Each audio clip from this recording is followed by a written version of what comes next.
si le parece pertinente reprochar cosas de tiempos pretéritos cuando los implicados no pueden responder, pero quizá cuando se pueden tener más datos que no se tenían entonces. Y también si aquellos que responden es inteligente que lo hagan o, de lo contrario, delatarían su vinculación a esos tiempos pretéritos. Me posiciono antes de que usted diga nada y creo que vamos a estar hablando de algo ya que es ventajista. Pero expóngalo y lo comentamos. Pues fíjese, estamos en los años 90 y en el diario El País, un columnista que ya ha fallecido, el señor Moncho Alpuente, en cierto modo el mentor de don Máximo Pradera, inicia una serie de reportajes sobre Madrid, sobre calles de Madrid, y echa en cara cosas y cambios que se hicieron durante la dictadura y que según él se hicieron por motivos bastante poco éticos.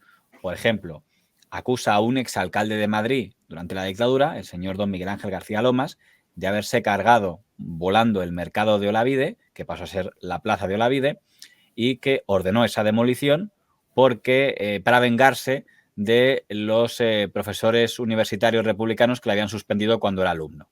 Había sido constituida por iniciativa del Ayuntamiento en 1934, siendo su artífice el arquitecto municipal Francisco Javier Ferrero. Su demolición fue ordenada y ejecutada por otro ayuntamiento, a cuya cabeza figuraba otro arquitecto, un fascista confeso llamado Miguel Ángel García Lomas. En los mentideros madrileños se decía que el edil había querido consumar con esta y otras demoliciones su particular venganza contra los catedráticos republicanos, que solían suspenderle en sus años de facultad. El señor Alpuente en ese artículo en el diario El País.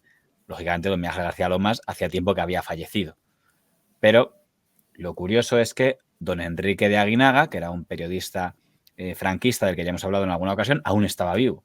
Después de una experiencia de 60 años, yo llevo 60 años viviendo a José Antonio, ahí hay toda una ejemplaridad, hay todo un heroísmo personal, hay un modelo, ¿verdad? Y hay un héroe, eso para mí es fundamental. Y él escribió un artículo de réplica diciendo, perdón, yo era cronista de la villa en ese momento y les aseguro que el motivo por el que se hizo esa modificación no tuvo nada que ver con ese alcalde, de hecho se había decidido antes de que llegara ese alcalde al poder y tiene que ver con un proyecto que había en relación a los mercados para repoblar la población central, bla, bla, bla. Moncho Alpuente se refiere a la demolición del mercado de Olavide en términos que exigen la restitución de la verdad histórica y del honor agraviado de quien, fallecido hace 17 años, no puede defenderse. Pasando por alto su anticuado lenguaje y demás adornos, la demolición del mercado no pudo ser una venganza contra los catedráticos republicanos por suspenderle en sus años de facultad, no solo porque nunca fue suspendido en la carrera, sino además por la potentísima razón de que tal demolición fue un acuerdo municipal anterior a su mandato, acuerdo del que García Lomas fue mero ejecutor y que no se había ejecutado antes en espera de la sentencia de la audiencia territorial. Con lo cual nos entramos en dos debates. El primero sería si tenía sentido que el señor Alpuente le metiera esa puñalada al señor García Lomas, que ya había muerto hace tiempo, aunque quizá en tiempos que en los que estuviera vivo, sobre todo si hablan del régimen, no hubiera podido, aunque es verdad que en el 90 y tantos, 94, 95, ya hacía tiempo que había cambiado el régimen. Y también es inteligente que el señor Aguinaga salga a defenderlo porque está desvelando que él era cronista de la villa en aquella época, es decir, por tanto, alguien vinculado de una manera u otra a aquel régimen.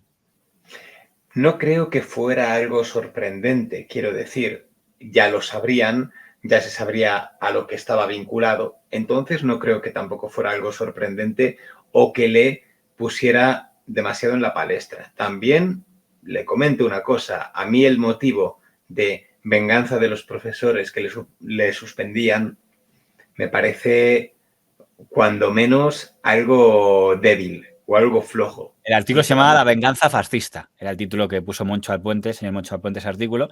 Eso era supuestamente los responsables de ese mercado. Eran profesores que supuestamente le habían suspendido cuando él era universitario en la etapa republicana. Es lo que contaba. Pienso que en muchos casos hay en el periodismo o en situaciones en las que hemos vivido, hay casos en los que los periodistas, los tertulianos, tienen ganas de posicionarse, porque en ese momento concreto de la política española, a lo mejor esa posición les da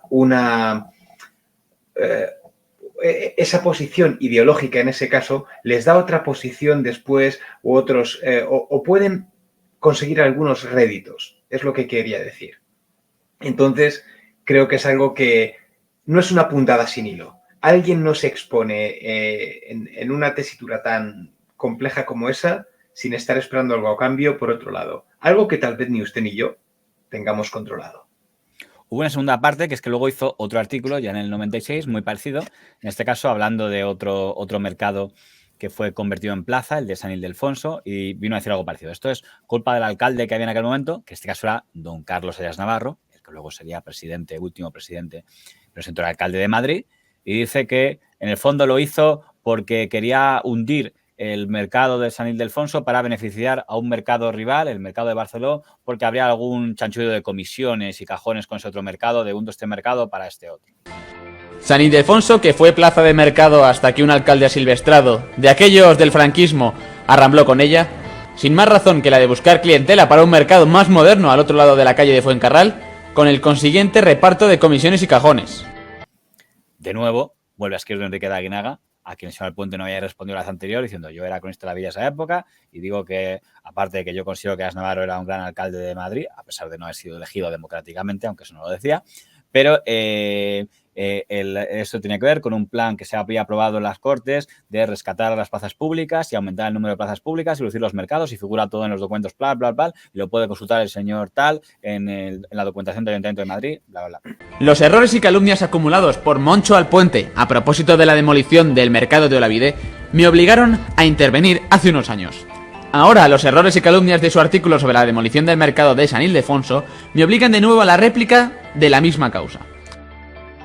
Dado que la demolición del mercado es del año 1970, Alpuente califica como alcalde asilvestrado de aquellos del franquismo a Carlos Ayas Navarro, marqués por decisión del rey y, a juicio no solo mío, uno de los mejores alcaldes que Madrid ha tenido. La razón básica de la demolición del mercado de San Ildefonso está en el Plan de Alineaciones del Interior, de 1949, que dio lugar al correspondiente expediente administrativo y al acuerdo plenario del 29 de diciembre de 1965.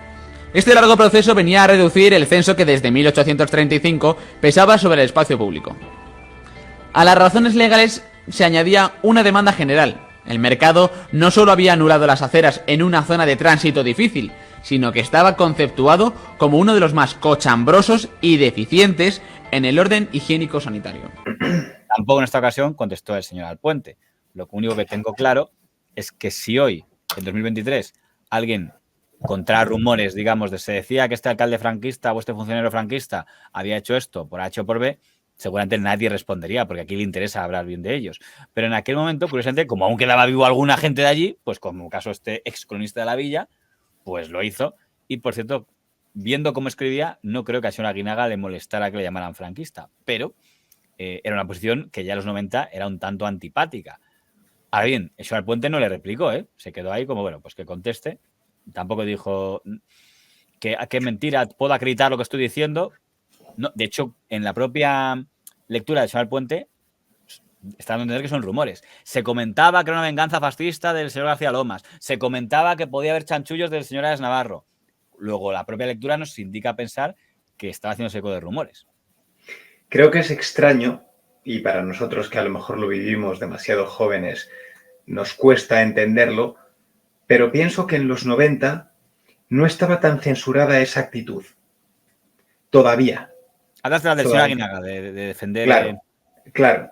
Creo que todavía no estaba censurada. Se había superado el franquismo, ya estábamos muy metidos en la democracia, pero pienso que esa actitud creo que se toleraba más.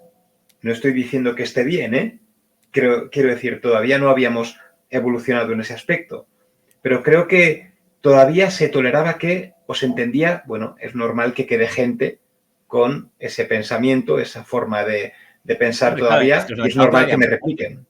Conforme pasa el tiempo quedarán menos, pero en aquella época aún quedarían bastantes, claro. Claro, por eso creo que se aceptaba como algo, aunque reprobable, natural, pero no era algo que hoy hubiera servido para llenar de tinta a los periódicos. Oh, mira este que se posiciona. Alguien que no sé se atreve a defender a un claro. exministro, a algún jerarca. Hablamos en ese contexto histórico. Me parece que mejor, pero simplemente una consecuencia inevitable de la cronología del tiempo. Efectivamente, eso es.